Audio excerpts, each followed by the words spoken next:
Ko se ti utrne vprašanje, so tu dajmo. radovedne 4. Namesto, da bi na primer šel na Google, to vprašaš radio. To pa znamo. Radiovedni. Pačeni ljudje iz radia, ki so preveč radovedni.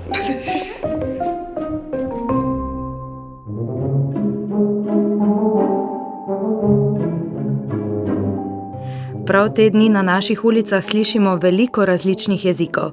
Obiskovalci iz vseh koncev sveta polnijo naše trge, obmorske promenade in gorske poti. Statistični urad Republike Slovenije je postregel s podatkom, da največ nočitev v Sloveniji opravijo Nemci.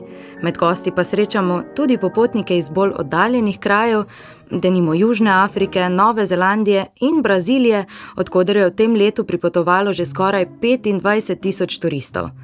Tam ne govorijo brazilsko, ampak portugalsko. No, zakaj to izpostavljam?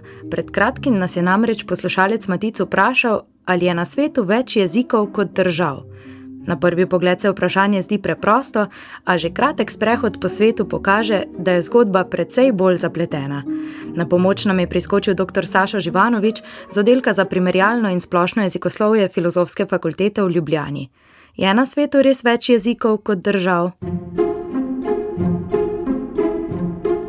Odgovor na kratko je vsekakor ja. Je več jezikov kot držav. Jezikov je tako približno 7.000, medtem kot držav je pa nekako 200. Zdaj, mogoče se sprašuje Matic, kje se skrivajo vsi ti jeziki. Če ni v vsaki državi samo po en jezik, sem zbrskal ene par številk. Recimo v Nigeriji, ki ima 220 milijonov prebivalcev, govorijo 520 jezikov. V Avstraliji, ki ima 10-krat manj prebivalcev kot Nigerija, govorijo še vedno 214 jezikov. Wow. To so velike številke, ampak definitivno je pa tako, da niso jeziki tako enakomerno razporejeni med prebivalce. Se pravi, nekateri jeziki so zelo veliki, nekateri jeziki so majhni.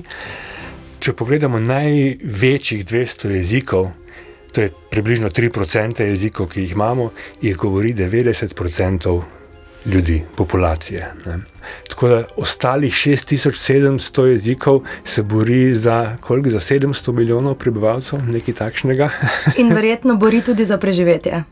Marsikateri od tistih se bori za preživetje, skoraj polovica od vseh teh jezikov je ogroženih, kar pomeni, da lahko umrejo in da veliko jih bo umrlo. Mislim, da je samo v 21. stoletju že umrlo vsaj 100 jezikov. To se dogaja res, če ne na dnevni, pa na mesečni ravni. Mogoče koga skrbi za slovenščino, ne?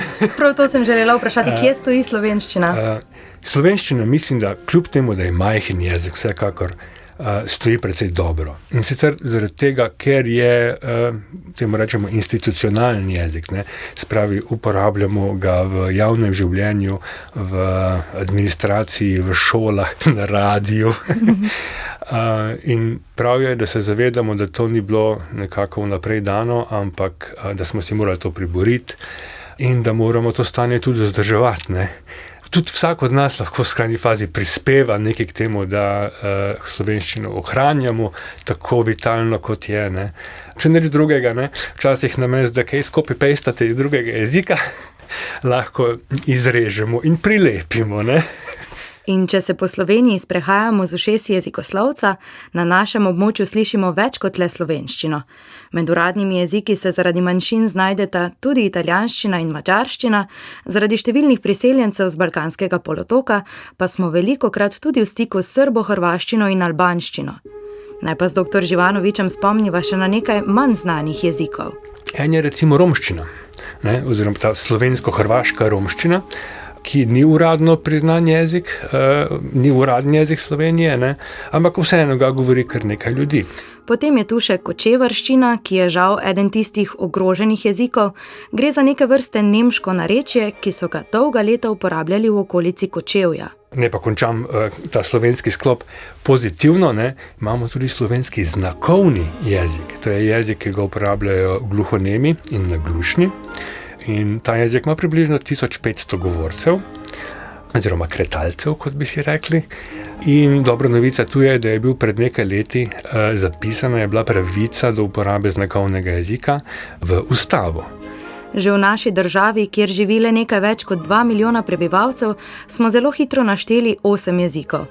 Nazadnje pa velja izpostaviti, da je še posebej težko določiti, kje potegniti mejo med jezikom in narečjem. Ena misel bi bila, če sta si dve narečji dost različni, da se govorci teh dveh narečij ne razumejo, potem imamo 2 jezika.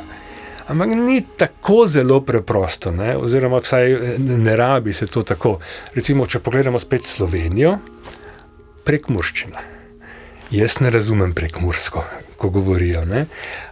In najbrž večina osrednje Slovenije ne razume prekmursko. In še veliko več je v bistvu takih primerov, kjer je ta meja med narečjem in jezikom majčkeno zabrisana. Recimo, pogledajte si nemščino. Švicarska nemščina ponavadi reče, da je jezik. Avstrijska nemščina, jezik, narečje, bavarščina, narečje, ampak z jezikoslovnega stališča, z tega, kakšen jezik je, si po moje vsa ta 3 narečja zaslužijo, da bi jim rekli jezik, ker so zelo različno od te standardne nemščine, ki se govori recimo bolj na severu. Ja, nekateri celo pravijo, da sta si britanska in ameriška angleščina med seboj bolj različni kot švedščina in norveščina. Kar je le še en dokaz, da je Matic postavil zares dobro vprašanje. Prihodnjič pa odgovarjamo na eno zelo aktualno in vroče. Zanima vas, ali lahko sonce opeče tudi živali? Z vami bo Ajda Kus, od vas pa se poslavljam Neža Borkovič. Se slišimo? Radiovedni. Zdaj se nam pa že mudi. Čaka nas novo radiovedno vprašanje.